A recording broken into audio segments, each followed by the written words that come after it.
நீங்கள் தவறவிட்ட எபிசோடுகளை இப்பொழுதே காணுங்கள் உங்கள் Tandivan.com மற்றும் Tandivan யூடியூப் சேனலில்.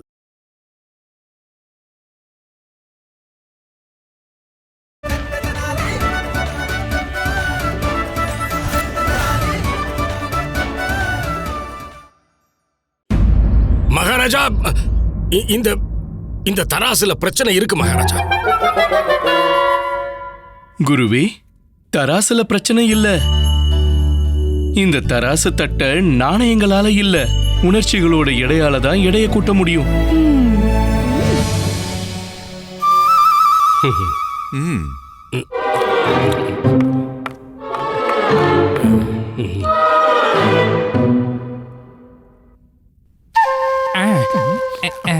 குருஜி, காந்தத்தை தட்டுக்கடியில ஒட்டினீங்களா?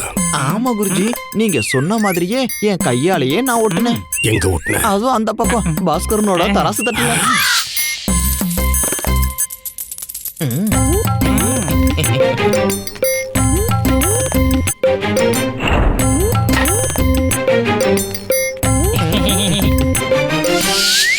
தாளுங்களா, உதவாக்குறீங்களா, ஒரு வேலையையும் ஒழுங்கா செய்ய தெரியாத மூர்க்கனுங்களா.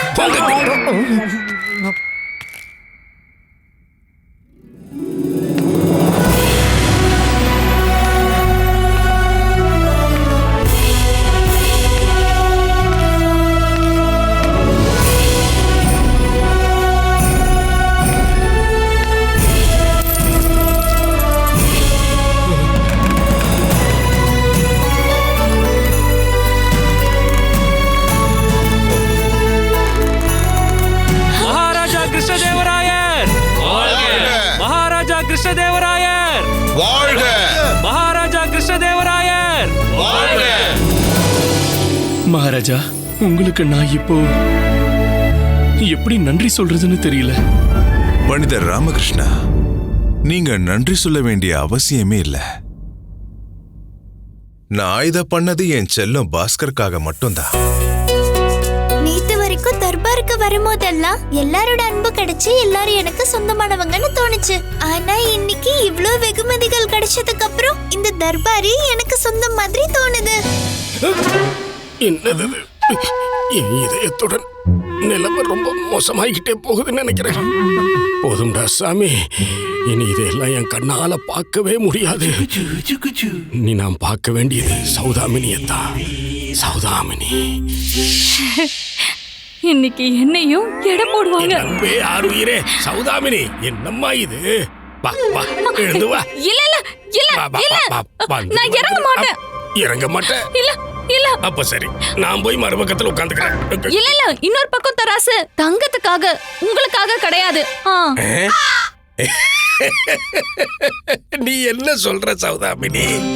இந்த பக்கம் தட்டுல வைக்கிறதுக்கு என்ன விட ஒரு பெரிய தங்கம் தேவையா? உங்களை விடுங்க, தங்க நாணயத்தை வச்சு என்ன எடை போடலாம்ல. நம்ம மகாராஜா அந்த சின்ன ராமாவை வச்சு எடை போட்டார்ல, அந்த மாதிரி. அது உனக்கும் தெரிஞ்சிருச்சா? விஜயநகரம் முழுக்க எல்லாருக்கும் தெரியும். அப்படியா? அன்பே, மகாராஜா எதுக்காக இதையெல்லாம் செஞ்சாரு தெரியுமா? அப்படி ஒரு காரியத்தை செய்ய சொல்லி சொன்னதே நான் தான். அப்படியா? என் மனசே அப்படித்தாம்மா. அப்போ எனக்கும் கொஞ்சம் நல்லது பண்ணுங்க. நீங்க வர்றதுக்கு முன்னாடியே நான் அந்த தராசுல ஏறி உட்கார்ந்துட்டேன். இப்போ நீங்க தங்க நாணயத்தை வச்சு எடை போடுங்க. சௌதாமினி, நீ சாதாரணமா மின்னக்கூடிய தங்கத்தோட என்னோட காதலை ஒப்பிடுறியா? சொல்லு. நீ தேடி ஓடுற தங்கம் இருக்கே, அது ஒரு மாயை. அப்படி ஓடுறதா இருந்தா காதல் பின்னாடி ஓடுமா. காதல். அப்படியா?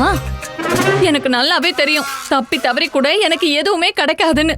இன்னொரு விஷயம், ஒரு வேளை தராசு தட்டுல தங்க காசை வச்சாதான் இனிமே சௌதாமணியை நீங்க பார்க்க முடியும். தங்கமே, என் தங்கமே, நான் தேடி வந்தேனே ஒன்னத்தானே. தங்கமே, என் தங்கமே. வழி அந்த பக்கம் இருக்கு, போங்க இங்க இருந்து. இன்னொரு விஷயம், உங்க கை நிறைய தங்க நாணயங்கள் இருக்கணும். அந்த கைகளால என்னோட கதவை தட்டுங்க. இல்லனா அது வரைக்கும் அந்த வீட்டுக்கு வரவே வராதீங்க. போயிடுங்க இங்க இருந்து.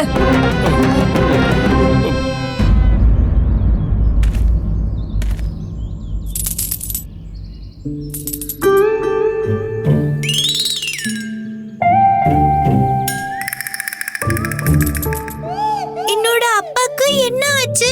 யாராச்சும் இவருக்கு புரிய வைங்க. என்னோட சம்பாத்தியத்தை ஏன் இப்படி தானம் கொடுக்கறாரு? இன்னாங்க. 25 காஞ்சிபுரம் புடவை, தங்க வளையல், 50 சவரம் ஆரம், இனிப்பு கடை. இனிப்பு கடை எதுக்கு? அம்மாக்காக. ஏன்? அம்மாக்காக நம்ம 1-2 கடைகளை வாங்கி வச்சிட்டோம்னா தினமும் அவங்க லட்டு தேடுறதுக்கு ஒளிச்சு வைக்கிறதுக்கு அவசியம் இல்லல்ல. அட பாட்டி, அம்மா என்னென்ன வேணும்ங்கறத அப்புறம் கணக்கு போடுங்க. முதல்ல இங்க பாருங்க. என் அப்பா எல்லாருக்கும் என்னோட சம்பாத்தியத்தை தானம் பண்றாரு. ஏன் இப்படி பண்றாருன்னு தெரியலையே. ஊருக்குள்ள என்ன விஷயம் தனி? என்னன்னு சொல்றது மணி? மணி மணி, இந்த பண்டிதர் ராமகிருஷ்ணர் வீட்டுக்கு முன்னாடி எதுக்கு இவ்வளவு கூட்டம் இருக்கு? அங்க அங்க என்ன நடக்குது? திடீர்னு ஒருத்தர்கிட்ட செல்வம் அதிகமாயிடுச்சுன்னு வச்சுக்கோ, அப்போ அவன் தன்னோட வீட்ல எல்லாருக்கும் உணவு விருந்து வைப்பான். பண்டிதர் ராமகிருஷ்ணரும் அதுதான் பண்றாரு போல. வா, நம்மளும் போய் கொஞ்சம் நம்ம வயித்தை நிரப்பிட்டு வரலாம். வா, வா. எனக்கு ரொம்ப பசிக்குது. இவங்க கையில இவ்வளவு தங்க நாணயங்கள் இருக்கு. பண்டிதர் ராமகிருஷ்ணர் எல்லாத்தையும் தானம் பண்றாரு. அட, எல்லார் கையிலயும் தங்க நாணயங்கள் இருக்கே. இவங்க அங்க கையில பாரு, இருக்கு. அவர் கையிலயும் அங்க பாரு. அட, மணி, எனக்கு வேணும் மணி, அட, எனக்கு வேணும் மணி. இப்ப என்ன பண்றது? என்ன பண்ணலாம்? அங்க பாரு, புரிஞ்சுதா? புரிஞ்சது. இல்லம்மா, இந்தா எனக்கு வேண்டியது எழுதிருக்கேன். இன்னும் எழுதிருக்கேன், அப்புறம் தரேன். சரி, இங்க பாருங்க. கடவுள் எப்படியோ நமக்கு இவ்ளோ செல்வத்தை கொடுத்திருக்காரு. அதனால நாம அந்த செல்வத்துக்கு மரியாதை கொடுக்கணும். நம்ம கிட்ட இருக்க செல்வத்துக்கும் தெரியணும்ல நாம அதை எவ்வளவு நல்லா பாத்துக்கிறோம்னு. நான் என்ன யோசிச்சுட்டு இருக்கேன்னா, நாம ஒரு அரண்மனை மாதிரி ஒரு பெரிய வீடு வாங்கணும்னு. அதுவும் சந்தைக்கு பக்கத்துல வாங்கிக்கலாம். சந்தைக்கு பக்கத்துல வேணாமா? அங்க சத்தம் ரொம்ப அதிகமா இருக்கும். நாம அரண்மனைக்கு பக்கத்துலயே ஒரு நல்ல வீடா பார்த்து வாங்கணும். அப்புறம் அது கூட சேர்த்து 7 பல்லக்கும். 7 பல்லாக்கு எதுக்கு? வாரத்துல 7 நாளைக்கும் ஒவ்வொரு நாளைக்கு ஒவ்வொரு பல்லக்கு. ஓஹோ, வானத்துல பறக்கக்கூடிய அனுமதி இருக்கிறது ஒரே ஒருத்தருக்கு தான். அது பறவைக்கு மட்டும்தான். மனுஷங்களுக்கு நடக்கிறதுக்கு மட்டும்தான் அனுமதி இருக்கு. அதனால ஆகாயத்திலே பறந்துகிட்டு இருக்காதீங்க. அட கடவுளே, நீங்களே பாருங்க. பாட்டியையும் அம்மாவையும் வானத்துல பறக்காதுன்னு சொல்றாரு. ஆனா என்னோட சம்பாத்தியத்தை காத்துல பறக்க விடுறாரு. நீங்க 2 பேரும் சேர்ந்து என்னென்ன வாங்கணும்னு முடிவு எடுத்துட்டீங்க போல இருக்கு. நல்ல வேளை ஞாபகப்படுத்துனீங்க. அம்மா, உங்களுக்கு ஞாபகம் இருக்கா? அரபுல இருந்து வாசனை திரவியம் அதை நான் எழுதுறதுக்கே மறந்துட்டேன் பாருங்க. இப்ப எழுதிடுறேன். சாரதா தேவி, நம்மளோட வாழ்க்கையில எந்த குறையும் இல்லாத போது இப்படி தேவையில்லாத பொருட்கள்லாம் எதுக்கு? இங்க பாருங்க, நான் காலையில இருந்து சாயந்தரம் வரைக்கும் வேலை செஞ்சுட்டே இருக்கேன். அதுக்கு? அதனால கடவுள் நம்ம வாழ்க்கையை மாத்த ஒரு வாய்ப்பு கொடுத்திருக்காரு. அப்படியா? அப்படி என்ன வாய்ப்பு கொடுத்திருக்காரு? நம்ம வாழ்க்கை தரமே உயர போகுது. அம்மா, உங்களோட கணவர் இன்னைக்கு தான தர்மம் பண்றவரா மாறிட்டாரு. இங்க ஏதோ ஒரு பிரச்சனை இருக்கு. இவரை இப்பவே எப்படியாச்சும் நிறுத்துங்க. நீயே பாரு, நமக்கு எவ்வளவு நல்ல காலம் வந்திருக்கு. என் பேரனும் சம்பாதிக்க ஆரம்பிச்சிட்டான். அதுவும் உன் கணவனை விட அதிகமா. நீங்களே பாருங்க, இப்ப நம்ம எவ்வளவு பெரிய செல்வந்தர்கள் ஆகி இருக்கோமோ, இன்னும் சில மாசத்துல அதை விட பெரிய செல்வந்தர்கள் ஆக போறோம். நாம இன்னும் அதிகமா செல்வந்தர்கள் ஆகிறதுக்கு அப்படி உனக்கு என்ன கிடைக்க போகுது? அப்படிலாம் எதுவும் கிடையாது. உங்களை பார்க்கும் போதே எனக்கு தோணுது. இப்ப நீங்க வட்டிக்கு இத குடுக்குறீங்க. நாளைக்கு நமக்கு வட்டி ரெட்டிப்பா வரும்போது நம்ம செல்வந்தர் ஆயிடுவோம்ல. அதெல்லாம் சரிதான். ஆனா பத்திரத்துல எழுதாம யாருக்கும் நாணயம் கொடுக்காத. அம்மா, நீங்க என்ன இவ்வளவு அப்பாவியா இருக்கீங்க? ஆனா நீங்க தப்பா யோசிக்கிறீங்க. நான் வட்டி வியாபாரம்லாம் பண்ணல. அரசவையில இருந்து நமக்கு தங்க நாணயங்கள்லாம் கிடைச்சது இல்ல, அத தானமா கொடுத்துக்கிட்டு இருக்கேன்.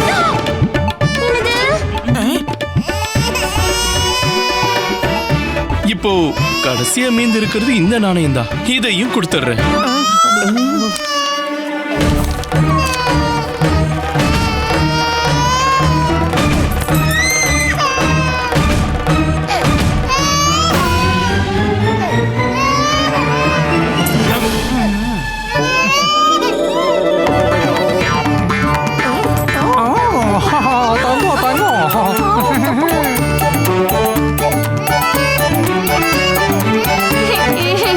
கடவுளே, என்னோட முதல் சம்பாத்தியம் வந்ததுக்கு அப்புறம் என்னோட குடும்பத்தோட நிலைமை சரியாயிடும்னு நினைச்சேன்.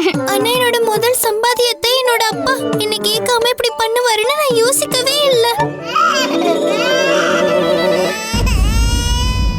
27, 28. தத்தாச்சாரியாரே தாத்தாச்சாரியாரே தத்தாச்சாரியாரே தாத்தாச்சாரியாரே தத்தாச்சாரியாரே தாத்தாச்சாரியாரே எங்க கிட்ட இருந்து எதை மறைச்சு வைக்கிற? மறைச்சு வைக்கிறதுக்கு தான் இவன்கிட்ட எதுவுமே இல்லையே. யாருக்கும் தெரியாம இவன் என்னத்த மறைச்சு வைக்க போறான்? சரியா சொன்ன மணி. இவர்கிட்ட மறைக்கிறதுக்கு அவருடைய மண்டை, அப்புறம் தூங்குறதுக்கு இந்த வீடு மட்டும் தானே மிச்சம் இருக்கு. முதல்ல நீங்க போய் எங்க 2 பேருக்கும் தண்ணி எடுத்துட்டு வாங்க. சரியா? ஏய்! என்ன நெஞ்செழுத்த உனக்கு? என்னாச்சு உங்களுக்கு? மரியாதையா பேசுங்க. சரி சரி நிறுத்துங்க. மரியாதையா நீங்க போய் எங்க 2 பேருக்கும் சர்பத்தை கொண்டு வாங்க. சர்பத். நீங்க எங்க 2 பேருக்கும் சர்பத் எடுத்துட்டு வந்து கொடுத்தா உங்களுக்கு நாங்க தங்க நாணய ரூபத்துல பரிசு கொடுப்போம். அப்படியா? வாங்க.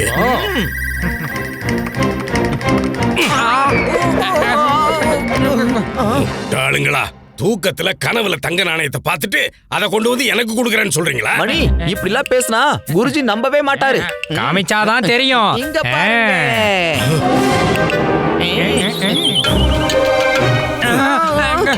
திருட வேற ஆரம்பிச்சிட்டீங்களா? சரி, எப்படியா செய்யக்கூடாததை செஞ்சிட்டீங்க? அது ஏன் என்கிட்ட சொல்லல? உங்ககிட்ட நாங்க என்ன சொல்றது குருஜி? நீங்க எங்களை எங்க தூங்க விடுறீங்க? தூங்குனாதானே கனவு வரும். இது வரைக்கும் நீங்க எங்களுக்கு எதுவுமே கத்து கொடுக்கல. அப்புறம் எப்படி எங்களால திருட முடியும் சொல்லுங்க? இந்த நாணயத்தை நாங்க சம்பாதிச்சு கொண்டு வந்தோம். எங்க இருந்து சம்பாதிச்சீங்க? இல்ல குருஜி, இது எங்களுக்கு தானமா கிடைச்சது. திரும்பவும் பொய். இத்தனை காலம் எனக்கு சிஷ்யர்களா இருந்துட்டு விதவிதமா பொய் சொல்ல கத்துக்கிட்டீங்கல்ல? உண்மையை சொல்லுங்க, எங்க இருந்து கொண்டு வந்தீங்க? பண்டிதர் ராமகிருஷ்ணா இந்த நாணயங்களை அவன் வீட்டுக்கு வெளியே எல்லாருக்கும் தானமா கொடுத்துக்கிட்டு இருக்கான். அங்க இருந்தா எங்களுக்கு இந்த நாணயங்கள் கிடைச்சது. இத பாருங்க குருஜி. இது அதே நாணயங்கள் மகாராஜா சின்னராமனுக்கு தராசுல எடை போட்டு கொடுத்தது. இது அதே நாணயங்கள் தான். ஆனா இது உங்க கையில இருந்தா அழுக்காயிடும். கொடுங்க, என்கிட்ட கொடுங்க. அது மட்டும் இல்ல, நாங்க மறுபடியும் பண்டிதர் ராமகிருஷ்ணா வீட்டுக்கு போய் அந்த நாணயங்களை வாங்க முடியாது. ஏன்னா அவன் எல்லா நாணயங்களையும் தானமா கொடுத்துட்டான். தானமா கொடுத்துட்டானா? இன்னும் செயல்பாட்டுக்கு கூட வராத நாணயங்களை பண்டித ராமகிருஷ்ணர் தானமா கொடுத்துட்டானா? கடவுளே, ஒரு தனி மனுஷனால எப்படி இவ்வளவு பொருட்களை தானம் கொடுக்க முடியும்? இதயம் வேகமா துடிக்குது. இவர் இதயம் பலவீனமாயிட்டே இருக்கு. இன்னும் ஒரு முறை தானத்தை பத்தி நம்ம சொன்னோம்னா குருஜி நேரா மேல போய் சேர்ந்துருவாருன்னு நினைக்கிறேன். குருஜி பண்டிதர் ராமகிருஷ்ணர் எல்லா நாணயங்களையும் தானமா கொடுத்துட்டாரு. சொல்லுங்க குருஜி, சொல்லுங்க. இறுதி சடங்குக்கு நான் ஏற்பாடு பண்ணட்டுமா? மகாராஜா என்ன மகாராஜா கிட்ட கூட்டிட்டு போங்க. வா மணி, வா. இதோ வரேன் குருஜி, இதோ வரேன். வா. பாத்து வாங்க குருஜி. கடவுளே, மகாராஜா, குருவே, மகாராஜா என்ன விடுங்க. ஒருத்தரால எப்படி இவ்வளவு தூரம் தானம் பண்ண முடியும்? நீங்க சொன்னதால தானே நான் எல்லாத்தையும் பண்ணேன். மகாராஜா, நான் உங்களை பத்தியே பேசல. உங்களை யாரு பேச சொன்னது? அதாவது நீங்க எதுக்காக இவ்வளவு கஷ்டப்பட்டு பேசுறீங்க குருவே? உங்க நிலைமையை பார்க்கும்போது கஷ்டமா இருக்கு. அதாவது நீங்க கொஞ்ச நேரம் உங்க வீட்டுக்கு போய் ஓய்வெடுத்தா ரொம்ப நல்லா இருக்கும். போங்க. மகாராஜா, பண்டித ராமகிருஷ்ணர் தானம் பண்ணிட்டாரு. குருவே, பண்டிதர் ராமகிருஷ்ணருக்கு இந்த அரசவைக்கு வெளியே ஒரு தனிப்பட்ட வாழ்க்கை இருக்கு. அவர் அங்க என்ன பண்றாரு, யாருக்கு தானம் பண்றாரு, யார்கிட்ட வாங்குறாருன்னு இதெல்லாம் நான் என்னைக்கும் கேள்வி கேட்கவே முடியாது. உண்மையை சொல்லுங்க குருவே, உங்களுக்கு என்ன பிரச்சனை? பண்டிதர் ராமகிருஷ்ணருக்கு நான் தானம் கொடுத்ததா இல்ல பாஸ்கருக்கு நான் பரிசு கொடுத்ததான்னு சொல்லுங்க. மகாராஜா, இது ரெண்டுமே எனக்கு பிரச்சனை கிடையாது மகாராஜா. இதுல எனக்கு ஒரு விஷயம் தான் உறுத்தலாவே இருக்கு. அது உங்க கவனத்துக்கு வந்தே தீரணும். அதுவும் எதுக்காக சொல்றேன்னா, அந்த மாதிரி விஷயங்கள் உங்க காதுக்கு வர்றதுதான் ரொம்ப முக்கியம் மகாராஜா. நீங்க இந்த மாதிரி ஒரு விஷயத்தை என்கிட்ட சொல்றதுக்காக இவ்வளவு தூரம் ஓடி வந்திருக்கீங்களே, அதை கேட்க நானும் அவ்வளவுதான் இருக்கேன். இந்தாங்க மகாராஜா. இது என்ன குருவே? இது உங்களுக்கு ஞாபகம் இருக்கா? பண்டித ராமகிருஷ்ணருக்கு நீங்க பரிசா கொடுத்த நாணயங்கள். அவரோட மகனுக்கு நீங்க நாணயங்களா கொடுத்த தங்கம். ஆனா இந்த நாணயங்கள் உங்ககிட்ட எப்படி வந்துச்சு குருவே? இந்த நாணயங்கள் செயல்பாட்டுக்கு நாளைக்கு தானே வரப்போகுது. மகாராஜா, இது வெறும் நாணயங்கள் இல்ல. இது உங்க வம்ச பாரம்பரியத்தின் கௌரவம் மகாராஜா, விஜயநகர பேரரசோட மரியாதை. இந்த நாணயங்கள் இன்னும் பயன்பாட்டுக்கு வரலைனாலும் இந்த பரிசை உங்க உணர்வின் வெளிப்பாடா கொடுத்திருக்கீங்க, நம்பிக்கையின் அடிப்படையில கொடுத்திருக்கீங்க. இத பண்டிதர் ராமகிருஷ்ணர் தானமா கொடுத்திருக்காரு. தானம் இப்படி இப்படி இப்படி தானம் கொடுத்திருக்காரு மகாராஜா, தூக்கி வீசி இருக்காரு. என்ன கேட்டா நீங்க என்ன சொல்றீங்க குருவே? ஆமா மகாராஜா, இப்படி ஒரு மோசமான காரியம் அந்த இடத்துல நடக்கும் போது என்னோட இந்த 2 சிஷ்யர்களும் அங்கதான் இருந்திருக்காங்க மகாராஜா. இப்படி நிலத்துல கிடந்ததை தூசி தட்டி என்கிட்ட கொண்டு வந்ததை தான் நான் உங்ககிட்ட கொண்டு வந்தேன் மகாராஜா. பண்டிதர் ராமகிருஷ்ணரால எப்படி எப்படி இப்படி ஒரு காரியத்தை செய்ய முடிஞ்சது? இத நினைக்க நினைக்க என் நெஞ்சே வெடிச்சிடும் போல இருக்கு. இப்போதான் உங்ககிட்ட சொன்னதுக்கு அப்புறம் தான் கொஞ்சம் நிம்மதியா இருக்கு மகாராஜா. நான் இந்த நாணயங்களை உங்ககிட்டயே திரும்ப கொடுக்கத்தான் வந்தேன். தயவு செஞ்சு நீங்க இத கஜானாவுல சேர்த்துருங்க மகாராஜா. அதோட மகாராஜா, எனக்கு தெரிஞ்ச வரைக்கும் குருவே, நீங்க சொன்னது எனக்கு கேட்டுச்சு, புரியவும் செய்யுது. ஆனா எனக்கு ஒரு விஷயம் மட்டும் புரிய மாட்டேங்குது. பண்டிதர் ராமகிருஷ்ணா இவ்வளவு தலகணத்தோட அகங்காரத்தோட நான் கொடுத்த பரிசை எப்படி இப்படி தூக்கி வீசினாரு? இது என் நம்பிக்கைக்கு அப்பாற்பட்டதா இருக்கு. என்னால நம்பவே முடியல. இப்படிப்பட்ட நிலைமையில பண்டிதர் ராமகிருஷ்ணர் தான் உண்மை என்னங்கறத உங்ககிட்ட சொல்லணும் மகாராஜா. அதாவது மகாராஜா, இப்ப இந்த ராஜ்யத்திலிருந்து வெளிப்பட்ட நாணயங்கள் இந்த நேரத்துல உங்க 2 பேரை தவிர வேற யாருகிட்டயும் இருக்கிறதுக்கு வாய்ப்பு இல்ல. இதை விட பெரிய ஆதாரம் வேற என்ன இருக்க முடியும்?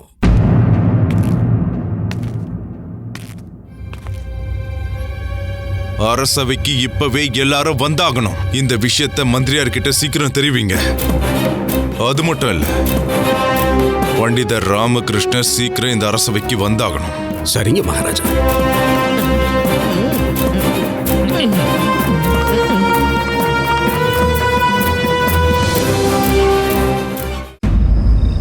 மந்திரியாரே, மகாராஜா திடீர்னு இந்த ராத்திரியில எதுக்கு அரசவைக்கு கூப்பிட்டிருக்காரு? எனக்கும் தெரியல பண்டிதர் ராமகிருஷ்ணரே. நானே இதை உங்ககிட்ட கேட்கலாம்னு நினைச்சுக்கிட்டு இருந்தேன். ஒருத்தர் இன்னொருத்தருக்கு பரிசா கொடுத்த ஒரு விஷயத்தை அந்த இன்னொருத்தர் வேறொருத்தருக்கு தானமா அதை கொடுத்தா இப்படித்தான் ஆகும்.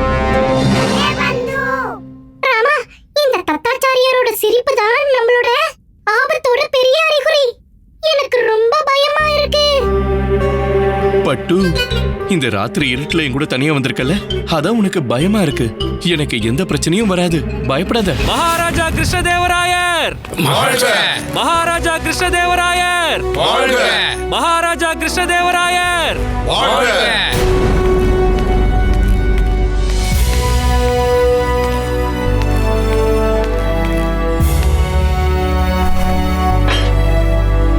வணக்கம் மகாராஜா. என்னாச்சு? மகாராஜா, பண்டிதர் ராமகிருஷ்ணன் உத்தரவு. பண்டிதர் ராமகிருஷ்ணா, நான் உங்களுக்கு கொடுக்காத விஷயம் என்ன இருக்குன்னு சொல்லுங்க. நான் உங்களுக்கு மரியாதை கொடுத்திருக்கேன், வீடு கொடுத்திருக்கேன். ஆமா மகாராஜா. என்னோட அரசவையில உங்களுக்கு பதவி கொடுத்திருக்கேன். இன்னும் சொல்ல போனா நான் உங்களோட மகனுக்கு என்னோட இதயத்துல பெரிய இடத்தை கொடுத்திருக்கேன். ஆமா மகாராஜா. இன்னைக்கு நான் உங்ககிட்ட ஒண்ணு கேட்கணும்னு நினைக்கிறேன். மகாராஜா, விஜயநகரத்துல எனக்குன்னு இருக்கிறது எல்லாமே நீங்க கொடுத்தது தானே. இப்ப நான் உங்களுக்கு என்ன கொடுக்க முடியும்? தானம். உங்ககிட்ட இருந்து எனக்கு தானம் வேணும் பண்டிதர் ராமகிருஷ்ணா. மன்னிச்சிருங்க மகாராஜா, நீங்க என்கிட்ட நகைச்சுவை பண்றீங்கன்னு நினைக்கிறேன். விசித்திரமா இருக்கு. நீங்க எனக்கு நம்பிக்கை துரோகம் பண்ணலாம், ஆனா நான் உங்ககிட்ட நகைச்சுவை பண்ணக்கூடாதா ராமகிருஷ்ணா?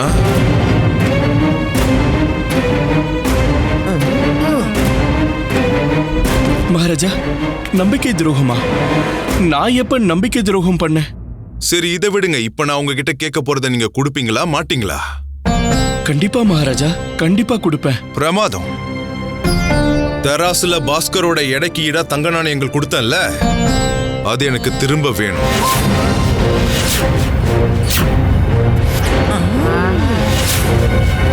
ஏன்னா பண்டிதர் ராமகிருஷ்ணா, அது தங்க நாணயங்கள் கிடையாது. நாளையில இருந்து அந்த நாணயங்கள் மக்கள் கிட்ட புழக்கத்துக்கு வந்துடும். நல்ல நேரம் முடிஞ்சதுக்கு அப்புறம் நான் உங்களுக்கு அந்த நாணயங்களை திருப்பி கொடுத்துறேன். ஆனா இப்போ எனக்கு அந்த நாணயங்களை நீங்க திரும்ப கொடுக்கணும். திரும்ப கொடுங்க பண்டிதர் ராமகிருஷ்ணரே. கொடுத்துட்டு நாளைக்கே திரும்ப வாங்கிக்கங்க. அதாவது நாளைய பூஜைக்கு அப்புறம் உங்களுக்கு பரிசா கொடுத்த நாணயங்களை பூஜையில வைக்கிறது உங்களுக்கு நல்லது தானே? மன்னிச்சிடுங்க மகாராஜா. என்னால அந்த நாணயங்களை திரும்ப கொடுக்க முடியாது. கொடுக்க முடியாத பண்டிதர் ராமகிருஷ்ணா, நீங்க பேசுறத பார்க்கும்போது எல்லா நாணயங்களையும் கொஞ்ச நேரத்திலேயே செலவு பண்ணிட்டீங்க போல. செலவு பண்ணல மகாராஜா, தானம் பண்ணிட்டேன். தானம் பண்ணிட்டீங்களா பண்டிதர் ராமகிருஷ்ணா? தானம் பண்ற உங்களுக்கு ஒரு விஷயம் தெரிஞ்சிருக்கணுமே. எந்த பொருட்கள் மேல நமக்கு உரிமை இருக்கோ அதை தான் நம்ம தானம் பண்ணணும். சரிதான் மகாராஜா. அப்படின்னா நான் பாஸ்கரனுக்கு கொடுத்த தங்க நாணயங்கள் உங்களுக்கு உரிமை இல்லாத தங்க நாணயங்களை நீங்க எப்படி தானம் பண்ண முடியும் பண்டிதர் ராமகிருஷ்ணா? மகாராஜா, தானம் பண்றதுக்கான நோக்கம் உங்களை கஷ்டப்படுத்தணும்ன்றதெல்லாம் கிடையாது. தெரியாம நான் ரொம்ப பெரிய தப்பு பண்ணிட்டேன். இப்ப என்ன நியாயப்படுத்திக்கிறதுக்கு எனக்கு சொல்ல எதுவுமே இல்ல. என்ன மன்னிச்சிடுங்க மகாராஜா. பண்டித ராமகிருஷ்ணரே, நீங்க செஞ்சிருக்கிறது தவறு இல்ல. அது இந்த அரசாங்கத்துக்கான அவமரியாதை. இதுக்கு மன்னிப்புங்கிறது எப்பவுமே கிடையாது. ஆனா அது குருவே, நானே இதை பத்தி அமைதியா இருங்க மந்திரியாரே. குரு சொல்றது சரிதான்.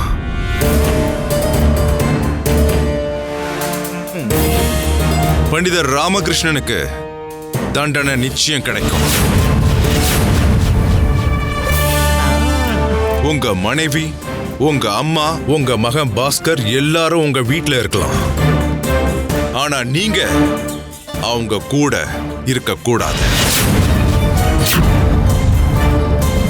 ஏன்னா இன்னைக்கு நான் இந்த விஜயநகர பேரரசர் கிருஷ்ணதேவராயர் பண்டிதர் ராமகிருஷ்ணருக்கான தண்டனையை சொல்றேன். இன்னையில இருந்து 3 மாசத்துக்கு பண்டிதர் ராமகிருஷ்ணரை விஜயநகர ராஜ்யத்திலிருந்து நான் தற்காலிகமா வெளியேற்றுறேன். என்னது மகாராஜா? நான் இன்னும் முழுசா பேசி முடிக்கல ராமகிருஷ்ணா. அமைதியா இருங்க. ஏன் தண்டனைய முழுசா கேளுங்க. இன்னையில இருந்து 3 மாசத்துக்கு விஜயநகர ராஜ்யத்துல நீங்க இருக்கவும் கூடாது, உங்க சத்தமும் கேட்க கூடாது. என்ன?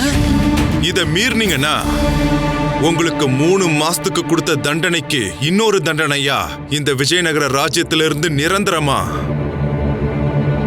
நீங்க தள்ளி வைக்கப்படுவீங்க. என்னது?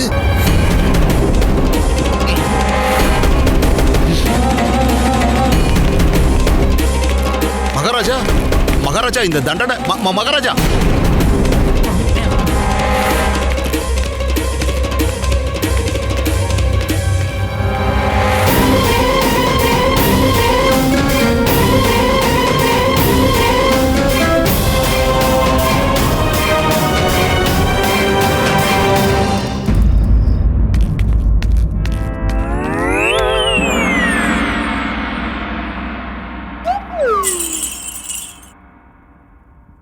நான் உங்க எல்லாருக்கும் ஒண்ணு சொல்லணும். உங்க எல்லாரோட சோகமான முகங்களை பார்க்கும்போது நான் இங்க என்ன சொல்றதுக்காக வந்திருக்கேனோ அது உங்களுக்கு ஏற்கனவே தெரியும்னு நினைக்கிறேன். ஆனாலும் நான் சொல்லிட்டு தானே போயாகணும். அப்பா, நீங்க என்னோட முதல் சம்பாத்தியத்தை வீணாக்குனதுக்கு அப்புறம் பாட்டி மாதிரி நீங்களும் வருஷம் முழுக்க மௌன விரதம் இருந்திருக்கணும். ஆனா உங்களுக்கு எவ்வளவு தைரியம்! செய்தி சொல்ல போறேன்னு வந்து நிக்கிறீங்க. இந்த முறை மகாராஜா என்ன பணியிடை நீக்கம் செய்யல, என்ன ராஜ்யத்தை விட்டு தள்ளி வச்சிட்டாரு 3 மாசத்துக்கு.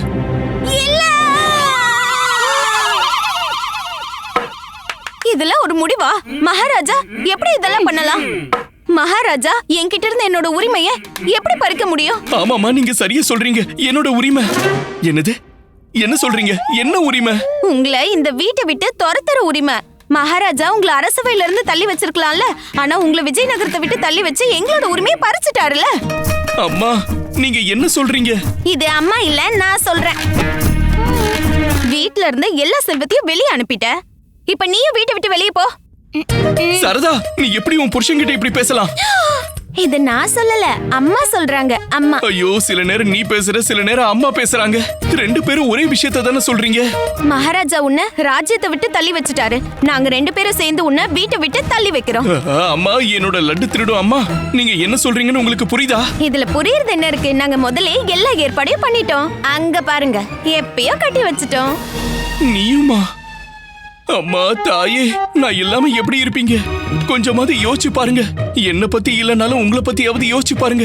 ஒரு மனுஷன் யோசிச்சா அவனோட முடிவுகளை மாத்திப்பான். அதனால நாங்க ஒரு நிமிஷம் கூட யோசிக்கல, நேரடியா முடிவெடுத்துட்டோம். லாமா, நீ கவலைப்படாத, நான் இருக்கேன்ல. நான் பார்க்கதான் குள்ளமா இருக்கேன், ஆனா நானும் பெரிய ஆம்பளை தான். மத்த எல்லாத்தையும் நான் சுலபமா பார்த்துப்பேன். அப்படியா? நீ இப்ப பெரிய ஆம்பளை ஆயிட்டியா? ஆனா அம்மா, நான் சொல்றது கொஞ்சம் கேளுங்க.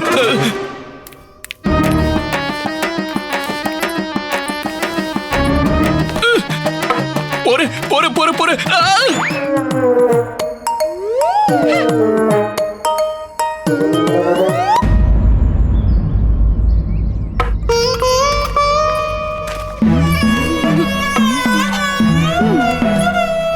பண்டிதர் ராமகிருஷ்ணரே,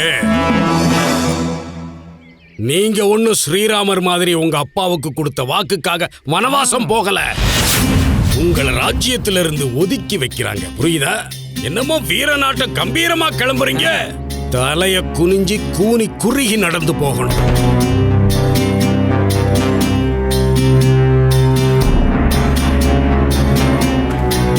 இந்த குருஜி இங்கேயும் வந்துட்டாரா? ஏதோ இவரை பத்திரமா வழி அனுப்பி வைக்கிறதுக்கு வந்த மாதிரி. சரியா கிளம்புற நேரத்துல வீட்டு வாசல்ல வந்து நிக்கிறாரு. அட, இவ்ளோ பொறுமையா நடந்து போனா 3 மாசம் ஆனா கூட விஜயநகரத்தோட எல்லைய தாண்டி போக முடியாது. உனக்கு என்ன முட்டி வலியா வந்திருக்கு? அப்படின்னு நான் சொல்லல, அம்மா சொல்றாங்க. ஒருவேளை நான் ஏதாவது மறந்துட்டு போறேனா என்ன? ஆமாம்மா, நீ விஜயநகரத்தை விட்டு போகணுங்கிறத மறந்துட்ட. இல்ல, நீங்க எதையுமே மறந்துட்டு போகல. உங்களோட உணவை நான் ஏற்கனவே கட்டி வச்சுட்டேன். கூடவே அம்மாவோட 2 லட்டையும் சேர்த்து கட்டிட்டேன். மந்திரியாரே, நான் போறதுக்கு முன்னாடி ராஜ்யத்தோட எந்த வேலையும் முடிக்காம போக மாட்டேன். ஒருவேளை ஏதாவது வேலை மிச்சம் இருக்குதுன்னா சொல்லுங்க, நான் இப்பவே அதை ஆரம்பிக்கிறேன். அதை முடிச்சதுக்கு அப்புறம் தான் நான் கிளம்புவேன். பண்டிதர் ராமகிருஷ்ணரே, இப்ப எந்த வேலையும் மிச்சம் இல்ல. ஆனா மகாராஜாவோட கட்டளைப்படி நீங்க இங்கிருந்து கிளம்பாத வரைக்கும் நாங்களும் வேற எந்த வேலையும் பண்ண முடியாது. மகாராஜா அப்படி ஒரு ஆணையை கொடுத்திருக்காரா? அப்படிப்பட்ட ஆணையத்தான் கொடுத்திருக்கிறாரு பண்டிதர் ராமகிருஷ்ணா.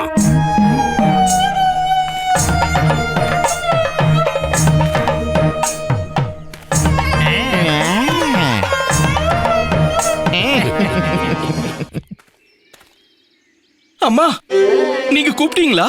கூப்பிடணும்னா அதுக்கு நான் வாய் திறந்து பேசணும்ல. ஆனா நான் தான் பேசவே மாட்டேனே. தெரியும் தெரியும். உன்னை கூப்பிடுற தப்ப இங்க யாருமே பண்ணல. நீ கிளம்பு.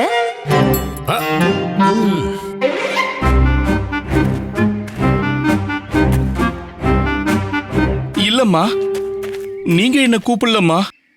மேல இருக்காலே அந்த தாய், அந்த அம்மனோட ரூபம் ஒவ்வொரு தாய்க்குள்ளேயும் இருக்கும். அவங்களோட படம் இல்லாம நான் எங்கேயும் போக மாட்டேன். நான் இப்பவே வந்துடுறேன்.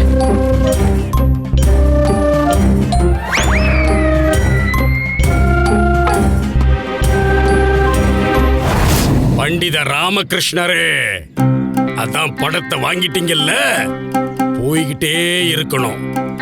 அதுவும் திரும்பி கூட பார்க்காம போகணும்.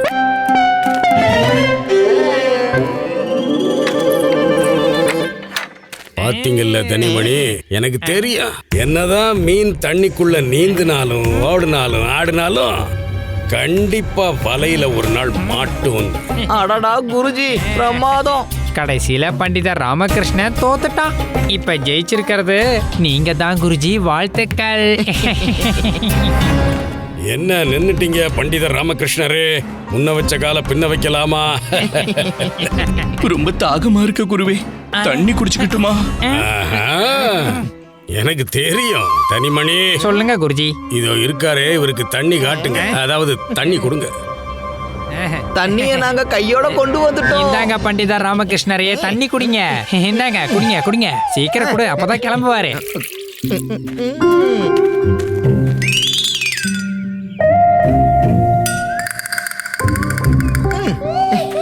அத குடு தண்ணி. குருவே, எனக்கு என்னவோ விஜயநகரத்துக்கு வரத்துக்கு தான் இது நல்ல முகூர்த்தம், போகிறதுக்கு இல்ல. அப்படியா? அதுக்கு என்ன முகூர்த்தத்தையும் பாத்துருவோம். இடது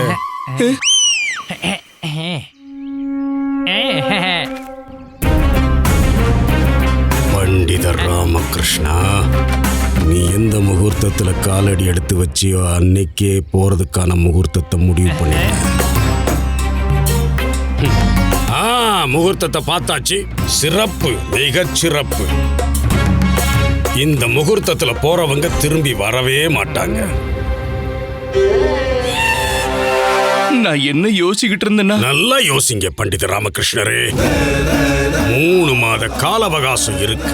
ஆனா விஜயநகர எல்லைக்கு வெளியில இருந்து போயிடுங்க பண்டித ராமகிருஷ்ணரே. இல்லைன்னா நாங்க நகரத்தை விட்டு வெளியே போக வேண்டியிருக்கும். என்ன சொல்றீங்க? ஆமா, நாங்க போய் தானே ஆகணும். அப்படின்னா நான் போகட்டுமா? நான் போகட்டுமாமா?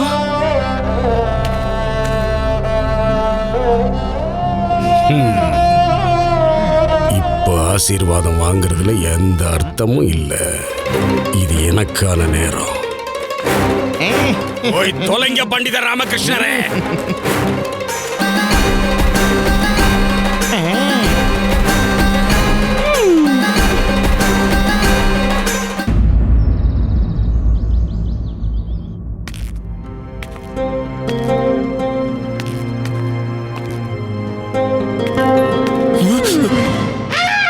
மகாராணி, நீங்களா? மகாராஜா, நீங்க நடந்துட்டு இருக்கீங்க? ஆமா. நீங்க கவலையா இருக்கீங்களா? ஆமா. உள்ளுக்குள்ளேயே கவலையா இருக்கா? மகாராணி, எல்லாரும் உள்ள இருந்து தான் கவலைப்படுவாங்க, வெளியே இருந்து ஆவாங்களா என்ன? அப்படின்னா மகாராஜா, நீங்க இப்படி நடக்கிறதால என்ன பலன் கிடைக்கும்? உங்க உடம்புக்குள்ள போய் வேலை செய்யற மாதிரி ஏதாச்சும் வேணும். உள்ள போய் அப்படி என்னதான் வேலை செய்யும்? இத பாருங்க மகாராஜா, இந்த பானம். என்னது? இந்த பானம் உங்க உடம்புக்குள்ள போகும், நரம்புல எல்லாம் ஓடும். நான் உங்களுக்காக என்ன பண்ணி கொண்டு வந்திருக்கேன்னு பாருங்க. ஏன் கொண்டு வந்தீங்க? என்ன? இதுக்கு என்ன பேர் வச்சிருக்கீங்க? இன்னும் நான் இதுக்கு பேர் யோசிக்கல, அப்புறமா யோசிச்சுக்கிறேன். முதல்ல நீங்க இத குடிங்க. இவ்வளவு நேரம் நான் கவலையா இருந்தேன், இப்ப எனக்கு மயக்கமே வரப்போகுது. நீங்க ஏதாவது சொன்னீங்களா? யார் சொன்னாங்க? இத செஞ்சு என் கஷ்டத்தை இன்னும் அதிகமாக்க சொல்லி உங்ககிட்ட யார் சொன்னாங்க? மகாராஜா, என்னோட பானம் உங்களுக்கு கஷ்டத்தை கொடுக்குதா? எதுக்காக எனக்கு கஷ்டம் ஏற்படுதுன்னா மகாராணி திரும்பலம்பா, இது செய்யறதுல உங்களுக்கு கஷ்டமா இருந்திருக்கும்ல? மகாராஜா, உங்களுக்காக நான் என்ன கஷ்டத்தை வேணாலும் தாங்கிப்பேன். கஷ்டம் உங்களுக்கு இல்ல, எனக்கு. நீங்க என்ன கஷ்டப்படுத்திட்டு இருக்கீங்க? ஏன்னா இத செய்யறதால நீங்க கஷ்டப்படுறீங்கல்ல, அதனால நான் குடிக்கும் போது எனக்கு கஷ்டமாவோ, நீங்க செய்யும் போது உங்களுக்கு கஷ்டமா, அதான் நான் சொல்ல வந்தேன். கஷ்டத்தை விடுங்க, பால் குடிங்க. ரொம்ப நன்றி, சரியான நேரத்துக்கு வந்துட்டீங்க. ரொம்ப நன்றி. சூடா இருக்கு, சூடா இருக்கு, சூடு. நம்ம அரண்மனையில என்னதான் நடக்குது? இன்னைக்கு எதுவுமே சரியா இல்ல. மகாராஜா, எல்லாம் சரியாதான் நடந்துட்டு இருந்துச்சு. ஆனா இன்னைக்கு நீங்க ஒரு பால் குடிக்கிற குழந்தை மாதிரி தான் நடந்துக்கிட்டீங்க. மகாராணி சின்னாதேவி, நீங்க என்ன சொல்றீங்க? மகாராஜா, முதல்ல நீங்க நிம்மதியா உட்காருங்க. வாங்க, நீங்க இங்க உட்காருங்க. நீங்க எதுக்காக இவ்ளோ கவலையா இருக்கீங்கன்னு காரணமும் தீர்வும் ரெண்டுமே எனக்கு தெரியும். மகாராஜா, ஒருவேளை நீங்க பண்டிதர் ராமகிருஷ்ணர ராஜ்யத்துக்கு திரும்ப கூப்பிட்டீங்கன்னா... இல்ல, அதுக்கு வாய்ப்பே இல்ல மகாராணி சின்னாதேவி. நான் பண்ணது எல்லாமே நியாயமானதுதான். ராமகிருஷ்ணர் அவரோட எல்லையை மீறிட்டாரு. அவருக்கு நான் என்ன கொடுக்கறனோ அதுக்கான அருமையும் முக்கியத்துவமும் அவருக்கு தெரியணும். ராஜ்யத்துல இருந்து அவரை தள்ளி வச்சாச்சு, என்னால மறுபடியும் திரும்ப வர சொல்ல முடியாது. நான் கோவமா இருந்தேன்னு நீங்க நினைச்சிருப்பீங்க. ஆனா நான் கோவத்துல எந்த முடிவும் எடுக்கல மகாராணி. 3 மாசம் கண்மூடி திறக்கிறதுக்குள்ள போயிடும். ஆனா பண்டிதர் ராமகிருஷ்ணர் இந்த தண்டனையில கத்துக்கிற பாடம் அவர் எப்பவும் ஞாபகம் வச்சுப்பாரு. அதனால 3 மாசத்துக்கு இந்த கஷ்டத்தை தாங்கிதான் ஆகணும். யாரு மகாராஜா? அவரா இல்லனா நீங்களா? நன்றி குருஜி. உங்களுக்கு தெரியுமா, நீங்க முதல் முறையா எங்களுக்கு பரிசு கொடுத்திருக்கீங்க இந்த காலனிய. கனிமணி, உங்களுக்கு ஒண்ணு தெரியுமா? அடுத்தவங்க பயன்படுத்தின காலனியை எடுத்து உங்களுக்கு கொடுத்திருக்கேன்னா என்ன அர்த்தம்? நீங்க இனிமே எப்பெல்லாம் முட்டாள்தனமான காரியம் பண்றீங்களோ அப்பெல்லாம் அதுலதான் அடி வாங்குவீங்க. என்னோடது வீணா தேயாது இல்லையா? இதத்தான் ஒரே கல்லுல 2 மாங்காங்கிறது. குருஜி, நீங்க ஒரு கல்லுல 2 மாங்கால 100 மாங்காய் கூட அடிப்பீங்க. ஏன்னா எப்பவுமே உங்க குறிய தடுக்கிற அந்த பண்டிதர் ராமகிருஷ்ணனை நீங்க விஜயநகரத்துல இருந்தே வெளியே துரத்திட்டீங்க. உங்க வீணா போன தலையெழுத்த இப்ப நீங்களே மாத்திட்டீங்க குருஜி. சிஷ்யர்களே, நாம நம்ம எதிரிய தோக்கடிச்சு ஒரு தடவை தான் வெற்றி ஆகலாம். ஆனா அதை நினைச்சு நினைச்சு நமக்கு நாமே பல முறை சந்தோஷப்பட்டுக்கலாம். ஆஹா, உன்னை மறந்துட்டேனே. இப்பதான் ஞாபகம் வந்தது. என்ன பொறுத்த வரைக்கும் விஜயநகரம்ங்கிறது பழைய விஜயநகரமா மாறிடுச்சு. ஆமா குருஜி, இப்ப நீங்க திரும்பவும் இந்த முழு விஜயநகரத்திலையும் உங்களோட ஆட்சிய சுதந்திரமா நடத்தலாம். குருஜி, அரசவைக்குள்ள பரிசுகள், அரசவைக்கு வெளியே கொள்ளை.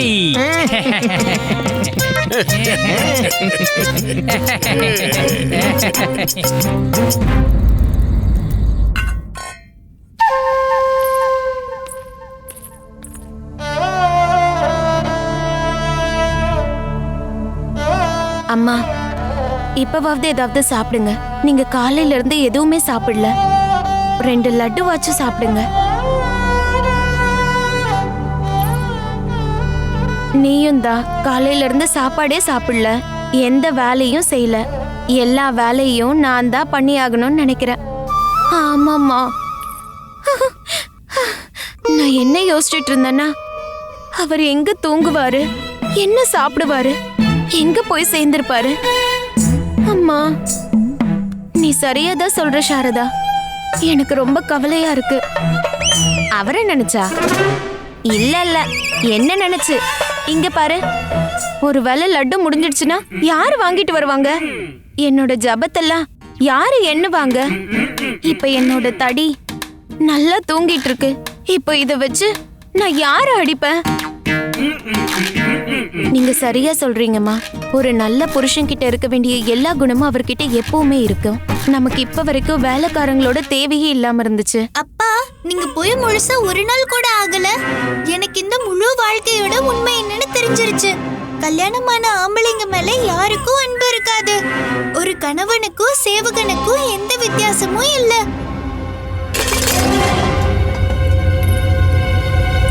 குண்டப்பா, என்னாச்சு? வெளிய இருந்து ஏதாவது சத்தம் வந்துச்சா? அட ஷால்டா, கதவு மூடி இருக்கு. அப்ப யார் வருவாங்க? இந்த ராத்திரியில சொந்தக்காரங்க யாரும் வர போறதில்ல. ஒருவேளை திருட வந்துட்டானோ? அம்மா, வாங்க. ராமா இல்லாத குறைய இவன் தான் தீக்க போறான். அப்பதான் என் மனசு நிம்மதியா தூங்கும். வாங்கம்மா.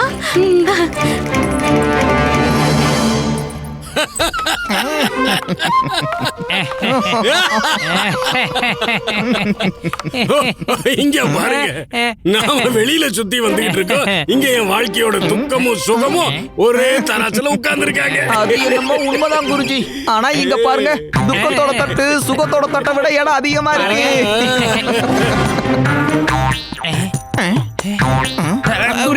குருஜி, உண்மையிலேயே வர்ணமாலாவும் சௌதாமினி தேவியும் ஒரே இடத்துலயா இருக்காங்க. கடவுளே, இங்க எதுவும் பேரழிவு வந்துடக்கூடாது. சமாளிச்சாகணும். என்ன சௌதாமினி தேவி, நீங்க இங்க என்ன பண்ணிட்டு இருக்கீங்க? நீங்க தான் வரல, அதனாலதான் நானே இந்த தராசை தூக்கிட்டு இங்க வந்துட்டேன்.